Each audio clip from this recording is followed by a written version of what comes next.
Hello student, welcome back to my YouTube channel.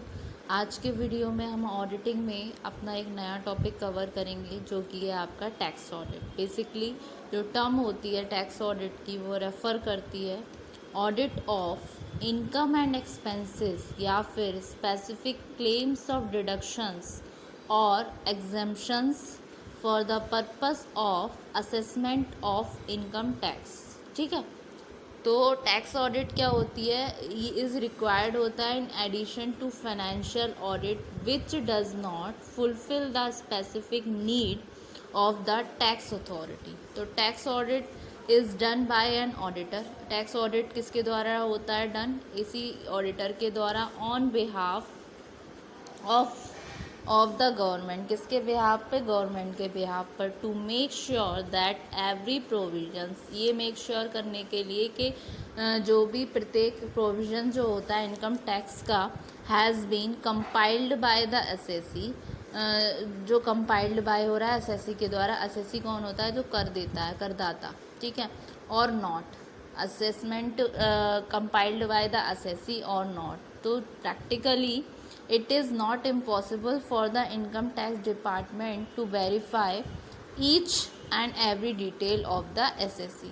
ठीक है, तो टैक्स ऑडिट किसके द्वारा कंडक्ट होता है? किसी चार्टर अकाउंटेंट के द्वारा। ठीक है, और कोई भी पर्सन जो अपॉइंटेड किया जा सकता है as an auditor under section 141 of the companies act 2013। ठीक है, तो जो ऑडिटेड फाइनेंशियल स्टेटमेंट जो होते हैं वो जनरल पर्पस के रिगार्डिंग होते हैं। तो फाइनेंशियल स्टेटमेंट को यूज़ किया जाता है ओनर्स के द्वारा, शेयर होल्डर्स के द्वारा और अदर इंटरेस्टेड पार्टी के द्वारा अंडरस्टैंड करने के लिए जो भी ट्रू रिजल्ट्स होता है ऑपरेशंस का और स्टेट ऑफ अफेयर्स का इंटरप्राइजेस के। लेकिन from these detailed information necessary for a specific, एक स्पेसिफिक पर्पस जो है वो अवेलेबल नहीं हो पाता है। तो accounting profit reported by the financial auditor as true and fair is not the taxable amount of profit. जितने भी आपके रेवेन्यू एक्सपेंसेस चार्ज हो रहे हैं P&L अकाउंट में वो may not be fully allowable होते हैं।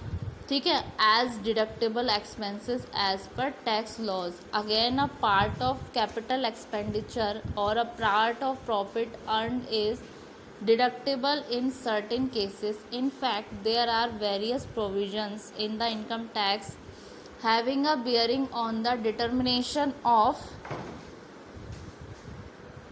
Taxable amount of profit. तो ये जितने भी प्रोविजंस की को क्या नीड होती है? Application on the basis of examine information for which an audit from taxation angle becomes necessary.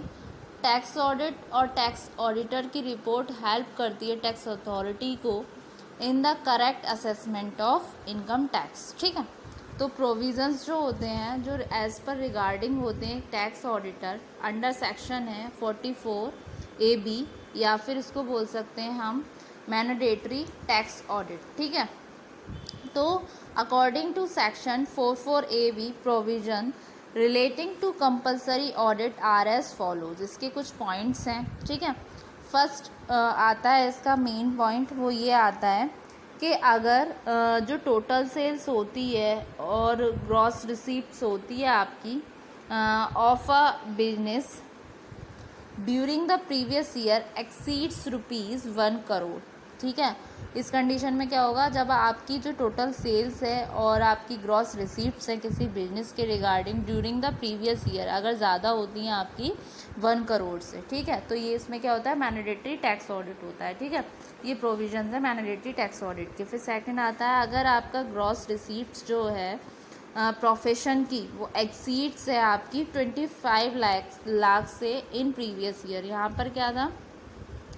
यहाँ पर था आपका बिजनेस का था, तो आपका कितना एक्सीड नहीं होना चाहिए? 1 करोड़। और यहाँ पर कितना हुआ आपका? 25 लाख। ठीक है, फिर नेक्स्ट आता है अगर इफ़ द बिजनेस और professions of a person is covered under section. अगर कोई बिजनेस और प्रोफेशन कवर्ड हो रहा है किसी पर्सन का किस सेक्शन में? सेक्शन है 44 कैपिटल ए डी, ये कैपिटल में है 44 ए डी। फिर दूसरा है 44 ए ई, देन है आपका 44 बी, फिर है आपका 44 डबल बी, फिर है आपका 44 डबल बी ए, और क्या है आपका, और 44 ट्रिपल बी। और एसएससी क्लेम्स करता है कि his income from said business is less than as computed under above said section.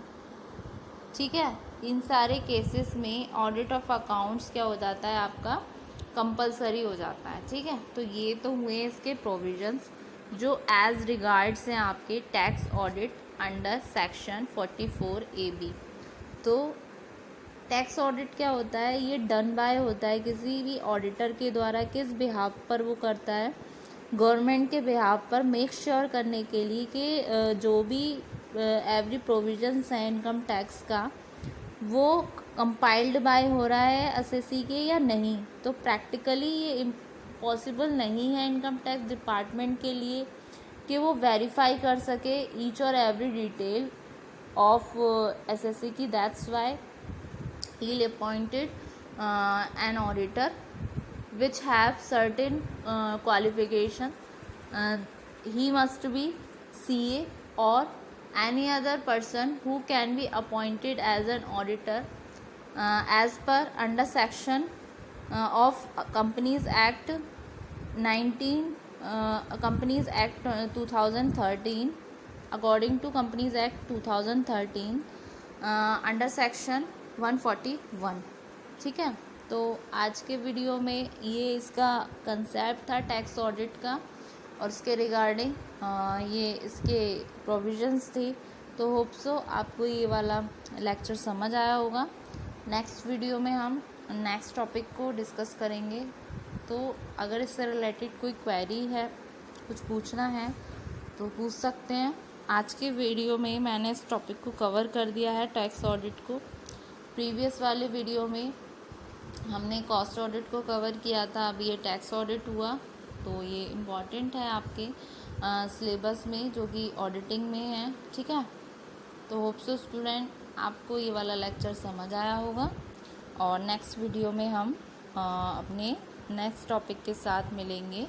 Thank you very much. तो अगर आप जो मैंने समझाया है इसको एक बारी और पढ़ लीजिएगा और इसके आपकी क्लास में मैंने नोट्स बना दिए हैं, तो होप सो आपको ये समझ आ गया होगा। ठीक है, थैंक यू वेरी मच।